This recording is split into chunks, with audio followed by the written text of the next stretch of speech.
kayo ay nakatutok sa Halaman Kaalaman para sa masaganang buhay.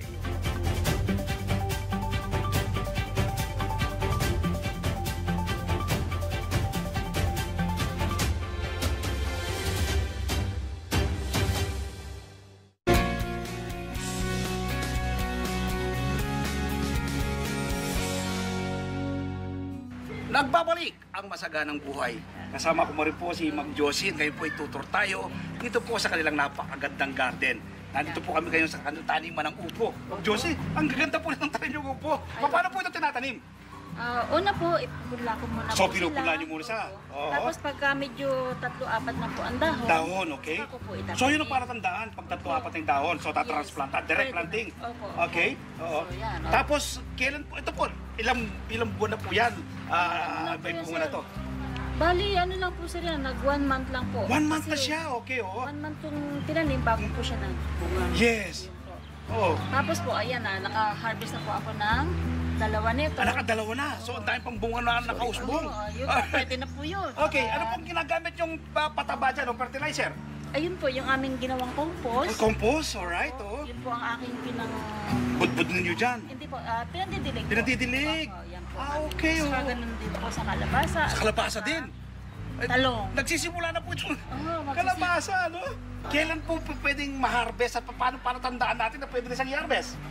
Ito mga 1 week pa po. So, 1 week pa. Pag makita mo, maganda na yung laki. Pag maganda na po yung kanya, makinis na po yung Makinis na yung kanyang kanya. balat. Ay, ito nga kasi meron po parang mga ano pa, mga ano? Balahibo na puti, no? So yung isa po, pwede na rin. Yun, pwede na yun. Opo. Ganon din po ba yung Sa kalabasa? kalabasa naman po, depende po sa inyo kung gusto nyo magulang, Oo. medyo mura. Oo. Nasa iyo kung kailan mo siya pwedeng harvestin ng kalabasa. Ma'am, sa kalabasa pa lang po, yung talbos pa lang po Tapos nito. na lang ulam na. Oo, tsaka po yung kanyang flower, di ba? Yan po. Di ba? Napakasarap po nun. Ito, nagsisimula na rin po mag-flower, ma'am. Oh. Malapit na po sir. So, paano naman po tinatin ng kalabasa? Ganun din po, kung paano sa upo, ganun din po sa kalabasa, Oo. at saka sa patula. Same. Parang, oo. So, ganun din na para tandaan mo. Opo. Kapag yung naka-3 hanggang 4 na taon na siya, pwede na transplant. Pwede na po, opo. Oo, direct, mas maganda po, direct planting, ano? Opo, direct na po sa lupa. Okay, Para okay. sigurado na po mabubuo. Ayun, nakalipat ka tayo bandarian. Dito naman po kami ngayon sa taniman ng kamatis ni Ma'am Josie. Ma'am Josie, kagaganda. Ang dami na po. Ang daming bunga. At nakatanim lang po sa Sa itim na itim plastic na plastic. po. Ano? Oo, dyan lang. Pang-urban talaga to. Talaga po. Paano po ito tinatanim, Ma'am Josie? Ito po ay galing nung kailan pa kami nag-seminar. Mhm. Nag-seminar po kami sa Friends Hotel. Yes. So, binili po ni Sir yan. Okay. Mga Punla na pula. siya. Punla na, okay. Tapos nilipat ko po dito sa itim na plastic. Okay. Pinasok ko po doon sa greenhouse. So, nung nandun na po sila, may Oh. namatay na 2. Okay. Hindi nang hinayang siyempre po ako. At Yes. lalaki na yun. Oo. Tapos so, makita ko na naman yung kinabukasan na ilang araw, nanilaw yung isang Nanilaw na naman. Okay. Oo, di sa madalit salita po, Oo. namatay na 3. So, 3. nilabas ko na po sila. Nilabas mo na sila dito. Alright. Nilabas ko na po sila. Nakiusap ka na sa kanila. Sabi ko, huwag Oo. naman lahat. Sabi ko, Dito po yung bunga. Lalapit po tayo. Tingnan niyo po yung mga bunga. Ayan Grabe, po. tingnan niyo po yung mga bunga. Yan naman Josie, po. napakataas po ngayon ang presyo ng kamatis. Oo nga po, yun nga po Umabot ng 400 per kilo to ah. Diba? Oo nga po. Pwede po palang magtanim. Ito, urban setup po Yan ito. po, opo. Okay. Ang kamatis, paano naman po natin malalaman na pwede na siyang aniin? O, halimbawa po yan, Yan. naninilaw na po sila. Ayun! Dilaw, kaya po minsan red po siya. Oo, Di yan, po red, ba? oo. Oo. Yan. Maliba lang po yan. O, pwede na po Pag yan. in-harvest yan, maiinog na siya. Opo, opo. Okay, oo. Hindi po siya mahirap paalagaan ng kamatis? Merong time po talaga na mahirap. Oo. Meron naman po na siguro panahon. Panahon, oo. Parang ganun Minsan po. sobrang init ng panahon, ano? Kasi po, nag-try din po ako dito. Oo. Sa plant po yan. Yes. Pagdating ng kaganyan na siya, Oo. yung dulo niya po nalitan. Dito naman po kami ngayon sa Butika sa Paso, ano? Ng garden dito po sa Kings Point. Ma'am Josie, ano nga pong alaman to? Yan po ang tinatawag nilang lagoon. Lagundi! Naku, meron na po Lagundi Zero pa. Oh, meron na po. At nung panahon po ng COVID, isa po sa nirekomenda ito ng DOH, di ba, na pwedeng gamitin. So, bukod po dyan, ito, ano naman po ito? Ito naman po ang oregano. Oregano. Naku, ano rin po ng Para DOH sa- yan ah. para Oo. Sa ubo din po yan. Opo. At saka ito po yung Onion naman. Okay, ito. So, kapag gusto mong umargas ito, gupitin mo lang to. Uusbong na naman yan. Okay, balikan ko po itong lagundi. Paano po ito tinatanim? Madali lang po yan patubuin. Oo. Hindi naman po magkakantong dito. Yung matandang sanga niya. Paano naman po ito gamitin kapag gusto nilang gamutin. gamot sa sipon, ganon. Pwede pong kukuha sila ng dahon. Okay. Tapos ilalaga po nila. Ilalaga. Alright. Yung iinumin. So, giginawa na yung ating ang ating pakiramdam, lalambot yung ating sipon. Yablema. Ito naman po. Ganon din po yan. Ganon din siya. Ito po. Tusok-tusok lang din. Madali lang po itong buhay. Okay. Pagka gusto naman po ninyong gamitin, Mm. so yung gumamit na rin po ako, malilito yung mga anak ko. Oo. Ano po yung pinapatong lang po namin sa sinaing. Okay. Tapos bibigay po namin yung dahon din, lalagyan po namin ng tiki-tiki. Oo. Hindi po masyado. Yes. At the same time, ano to po ito? Insect repellent din po ito, di po ba? Opo. Takot po yung mga insekta na insect na rin pumunta po. sa ating garden. Kapag meron, tama, nasa buka na to, malapit sa gate. Sa gigit, opo. Kaya, Dito, oh. dito po namin nilagay. Yes, so, yan, ano naman po yan? Ito naman po yung, ang tawag po dito ay citronella. Citronella, naku, napakabango po nito. Opo. Tingnan mo nga isa, ma'am. Citronella. Citronella po. Oo. Ito na lang po. So, paano naman po ito tinatanim? So ito po, para din siyang tanlad. Okay. Ngayon po, hinati-hati ko po siya yung bawat isang ganito. Oo. So itatanim ko po doon sa ganitong itim din. So, kukunin mo Opo. pa isa-isa pag-propagate nito. Opo, yan. Halimbawa po yan, dumami na siya. Oo. Pwede mo na po paghiwalayin sila. Okay. Kukunin mo yung sa niya. Oo. Ang bango, ma'am.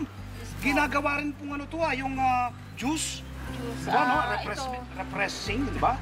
hindi pa po ako nakapag-try nito. Oo, Kaya sana hindi ba? ko po maipaliwanag. Ayun, pero napakaganda, ma'am.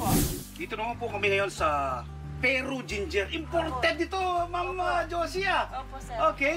Paano po pag-propagate ng imported na luya? Pag nag-ano po kami, nagtanim po kami niya, sir, ini-slice po ng yung tama lang. Yung may notes siya. Opo, tapos papatubuin po ng konti Oo. para may umpisa na siya. Tapos saka po namin ilalagay sa lupa. Ito parang plant and forget lang to, ma'am Josie, ha? Pag tinanim mo, alas hindi inaalagaan, no? Oo. Babantayan mo lang, gusto mong magdilig-dilig. Ano? Ito naman po yung... Ano na po yan? Yung pong dilaw. Luyang dilaw. So, kasama na siya. Kasawa ko na po. Oo. Tinanim dito. Okay, talaga naman. Ang ano pong difference nito do sa local variety natin? Mas malalaki po ba ang laman? Mas malaki po sila at saka mas malasa. Malasa! Important talaga. Magtanim na tayo dito. Marami na po pinapunla si sir sa amin. Okay, paano mo malalaman na may laman na siya na malalaki? Nakalitaw no ha? Opo, nakalitaw po. At saka pag sir, pagka brown na po yung nila. Malalanta siya yung kanyang dahon. Isa sa palatandaan yun na malalaki na yung laman. O kaya pwede mong tingnan muna. No, okay? Wow, sige nga, lipat nga tayo doon. Lipat tayo sa ibang mga tanim. Alright, aba. May maliit bonsai lang na papaya. Yun nga po Bonsai na papaya pero may bunga. Oo, no? Ang liit-liit lang. Ano to? Ito po yung ano pong variety ito? Kapisado mong variety nito? Hindi ko. Pag magaganyan malilit, alam ko yung Red Lady. Red Lady, yun po. Ayun. Ang Red Lady po, nandun sa mga... Okay. Sige, iikutan natin. Dito naman po tayo ngayon sa tanim na sili. Ma'am Josie, ano pong kaklaseng sili to? Napakakanin mo nga, itik ka. Yan po yung tinatawag ni Sir na Siling LD.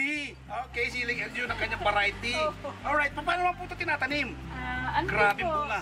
pwede po kayo mamulot dito ng mga tumutubo. Okay, yung mga natatapo na ganyan. Alright, Tapos? Ayun, nililipat ko po sa mga baso-baso. Okay. Pagka malaki na at mukhay na po, pwede Yes. nyo na po ulit. Naku, napakasarap gamitin sa Madali lang sausawan po. nito. Yan, Oo. pwede po kayo manguha na. Kapag ganito, pwede nang i-harvest yan, di ba, Ma'am Opo, Josie? pwede na po. tayong umarbest? Pwede po. Sige nga, tatry ko mamaya to. Sige po. Titikman natin. Sige, ayan, titikman natin. Yan, So, ito yung kinukuha, no? Okay. Grabe, isang puno lang po ito, no? Isang puno lang Isang po puno, grabe. So, kung meron ka pala ganito, buong taon, Ma'am Josie, hindi na mawawalan ng sausawan. Kaya nga. Napakasarap nito. Saka masipag nga po manguha. Masipag. Palagay ko kinakausap po nito. Okay. Tapos, Yan po ba'y dilig-dilig ka lang dyan? Dilig-dilig din po. Oo, kapag tumubo na siya, plant and forget din siya. Ganun din po. Ayun, okay. Oh. Ayan. Marami po akong pinupulot ng mga tubo, tapos nilalagay ko po sa baso. Yes. Tubo ko po pinapalaki. Yes. Ma'am Josie, salamat po. Pero bago kayo mag-reply sa akin, binibigay ko sa iyo muling pagkakataon. Baka meron po kayong nice pasalamatan o sabihin pa na hindi ko po naitanong. Binibigay ko po sa iyo pagkakataon. Nagpapasalamat po ako sa mga masaganang buhay at Yes. kay Sir Bert. Yes. Yan. Nahuli lang po si Sir na dumating. Yes. Papasalamat po ako sa inyong lahat. Mhm. At sa mga natutunan ko kay Sir. Yes. Yan. Yung mga naituro po niya sa akin. Mhm. So yung iba po nalilimutan na lang po ni Sir. Mhm. Pero natatanim po sa inyo. Kaya naibabahagi nyo po sa iba. Opo. Yes po. Naku. Yan. Maraming salamat po, Ma'am Josie. Thank you po. Okay. Po sa inyong pagbisita sa aming luntiang garden. Yes. Si Ma'am Josie Anthony, caretaker ng Kings Point Joy of Urban Farming. Dito po yan sa exclusive subdivision, Quezon City. Huwag po kayong bibitiw. Magbabalik pa ang masaganang buhay. Kayo ay nakatutok sa Halaman Kaalaman para sa masaganang buhay.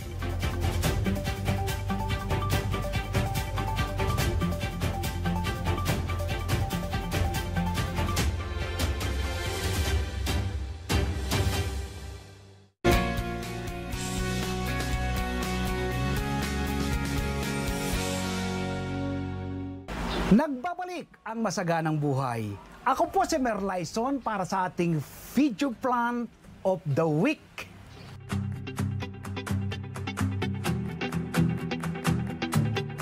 Ngayon po ay ibabahagi ko sa inyo ang simple at madaling pagtatanim ng sayote sa palanggana.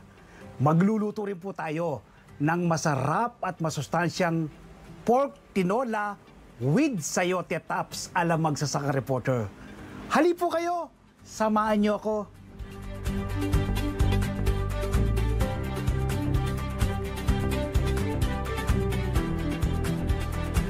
Ang sayote ay mayaman sa iba't ibang nutrients at may mataas na antioxidant compounds na may benepisyong dulot sa ating kalusugan at puno ng mahalagang bitamina, minerals, fibers na kailangan ng ating katawan.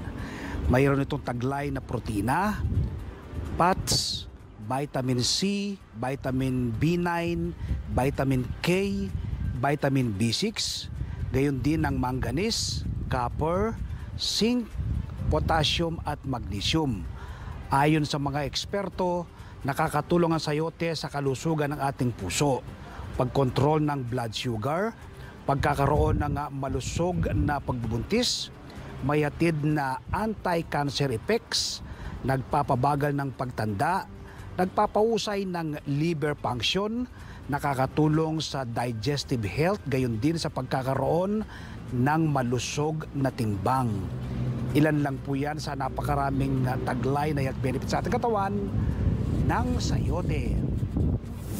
Yun, magtatanim tayo ng sayote. Kung kayo nagtatanim ng sayote, yung pong nabibili sa palengke, pwede na pong itanim yan. Ano? Piliin nyo lang po yung maganda. No? Pag maganda po kasi yung ating itatanim, tiyak po maganda rin ang magiging resulta. So, tatanim po tayo ng 2 sayote. No? Tatanim po natin dito sa ganitong plastic container. Ano? Ito po pinaglagyan lang ng regalo nung Pasko. No? Inilagay po dyan yung mga regalo at binigay po sa akin. Sali po itapon ito. Gamitin po natin kapaki-pakinabang sa ating garden. So ito pong bawat isang ganito. So isang piraso po ng sayote. Enough na po yan. Mapapatubo at mapapaganda nyo na po ang sayote sa ganitong plastic container. Ngayon ay prepare natin ang ating plastic container. Ilagay po tayo ng butas. Gamit po ang matulis na gunting. Usupin nyo lang po yan at kapag nakabaon na, ikot-ikot nyo lang po nang sa ganoon ay magkaroon ng butas. Ayan, may butas na po siya. Ito sa kabilang gilid naman, mga 5 butas po sa kabuuan itong plastic container. Dalawa. Ito, pangatlo.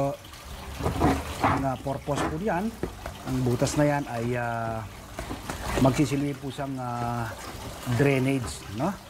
Ng tubig kapag kayo nagdilig o kaya umulan ay hindi po malusaw yung ugat ng ating mga tanim na halaman kapag meron pong drainage. Yan.